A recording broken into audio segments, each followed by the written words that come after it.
Et bonjour à tous et bienvenue sur notre chaîne dédiée à la vérité sur les technologies qui façonnent notre avenir.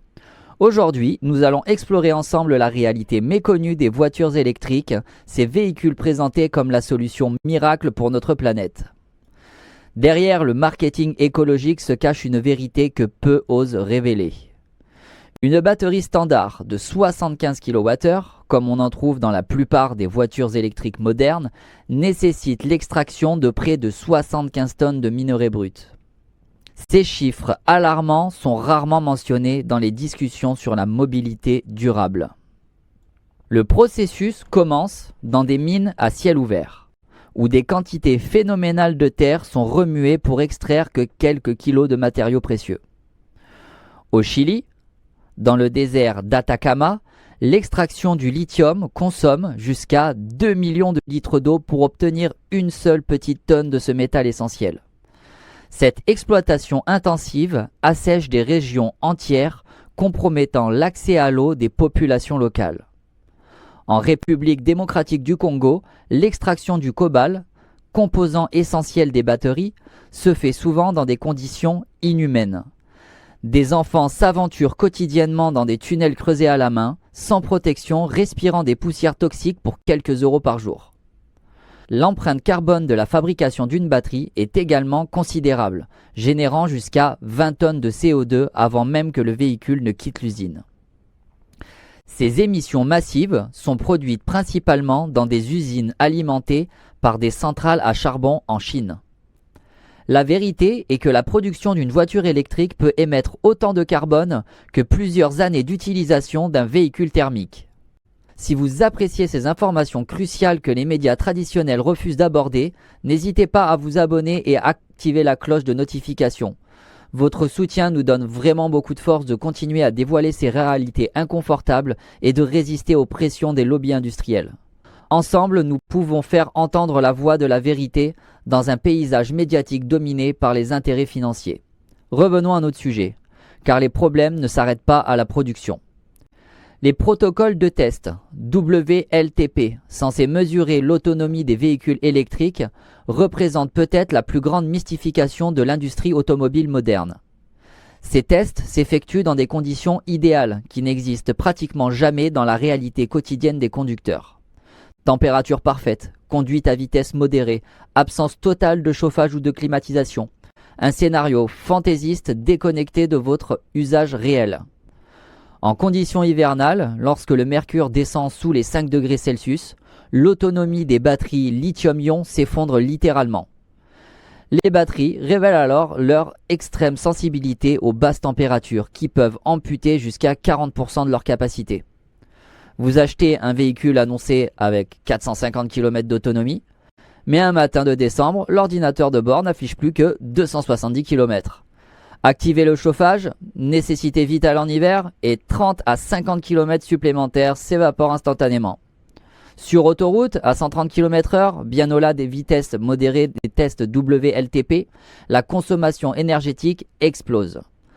Un trajet Paris-Lyon, théoriquement possible sans recharge, selon les chiffres officiels, impose au minimum un arrêt prolongé à mi-chemin. Les constructeurs connaissent parfaitement ces limitations, comme le prouvent des tests indépendants montrant systématiquement des écarts de 30 à 50% entre l'autonomie annoncée et celle constatée sur les routes. Certains fabricants paramètrent même leur véhicule pour afficher une autonomie optimiste lors des premiers kilomètres, créant une illusion qui s'efface progressivement. Cette manipulation psychologique laisse le conducteur dans une incertitude permanente quant à l'autonomie réelle de son véhicule. La dégradation des batteries représente une autre vérité dissimulée, une véritable bombe à retardement financière pour les propriétaires. Les constructeurs promettent généralement que leurs batteries conserveront 70% de leur capacité après 8 ans ou 160 000 km. Cette affirmation, techniquement correcte, masque la réalité de la courbe de dégradation et ses conséquences économiques désastreuses. Après 160 000 km, les véhicules électriques présentent effectivement une perte moyenne de 30% de leur capacité initiale. Concrètement, votre véhicule verra son autonomie amputée d'un tiers supplémentaire précisément quand la garantie constructeur expirera. Cette dégradation est intrinsèque aux technologies actuelles de batterie, fragilisées par les charges rapides et l'exposition aux températures extrêmes. Le remplacement d'une batterie externe coûte entre 10 et 30 000 euros selon le modèle, une somme comparable au prix d'un véhicule thermique neuf d'entrée de gamme. Cette dépense intervient généralement entre la 8e et la 10e année, précisément quand la garantie constructeur n'est plus qu'un lointain souvenir. Face à cette perspective, de nombreux propriétaires abandonnent leur véhicule plutôt que d'investir dans une nouvelle batterie. Le marché de l'occasion sanctionne sévèrement les véhicules électriques approchant la fin de leur garantie batterie avec un effondrement de la valeur résiduelle dès la 6e année. Une berline électrique familiale achetée neuve à 45 000 euros voit sa valeur marchande chuter à environ 7 000 euros après 8 ans, contre 12 à 15 000 euros pour son équivalent thermique. Avec le risque imminent d'un remplacement de batterie à 20 000 euros, le coût réel d'utilisation dépasse largement celui d'un véhicule conventionnel. Les constructeurs et les autorités européennes connaissent parfaitement cette équation économique défavorable, pourtant ils préfèrent l'obscurcir. Les documents commerciaux mentionnent à peine la dégradation progressive des batteries, encore moins son impact financier à long terme. Comment expliquer qu'une technologie présentant tant de défauts fondamentaux ait pu être imposée comme la seule solution d'avenir par les instances européennes ? Les coulisses du pouvoir européen cachent un réseau d'influence puissant qui a réussi à faire adopter l'interdiction totale des moteurs thermiques d'ici 2035. Cette décision va à l'encontre des analyses scientifiques complètes sur le cycle de vie des véhicules.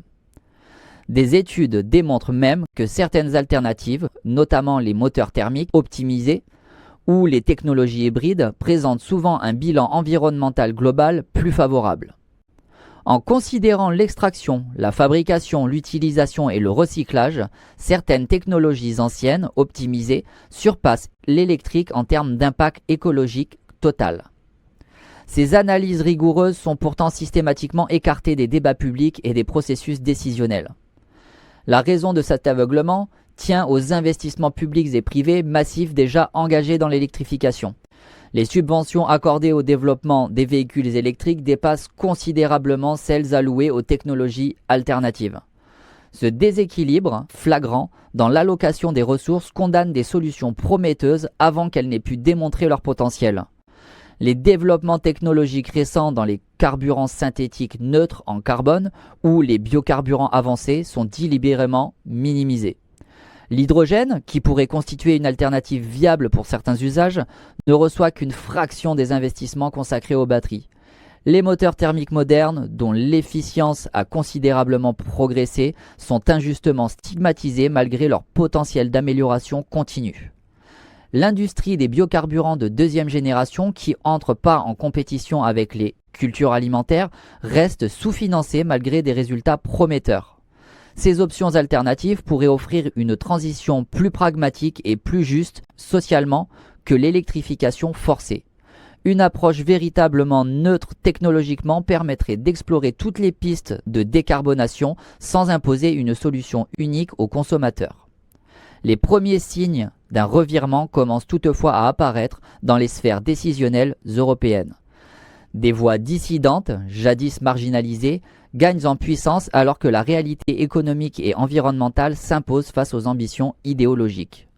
Plusieurs pays membres remettent en question le calendrier de l'interdiction des moteurs thermiques, conscients des implications sociales et industrielles. L'industrie automobile européenne, pilier économique du continent, risque un effondrement face à la concurrence asiatique qui domine la chaîne de valeur des batteries.